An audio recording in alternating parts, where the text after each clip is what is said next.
Mga kanyaman, ito po yung dinner. Simpleng dinner lang po ni kanyaman. Meron tayong pritong isda at pritong talong na may sausawan na suka at bagoong barrio pesto po.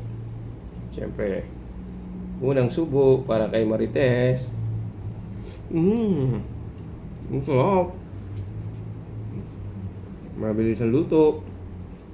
Ang sarap. Nakakamiss po yung ganitong pagkain. Mabilis ang luto lang yan mga kanyaman ha. Bilis ng bunganga ng kapitbahay nyo.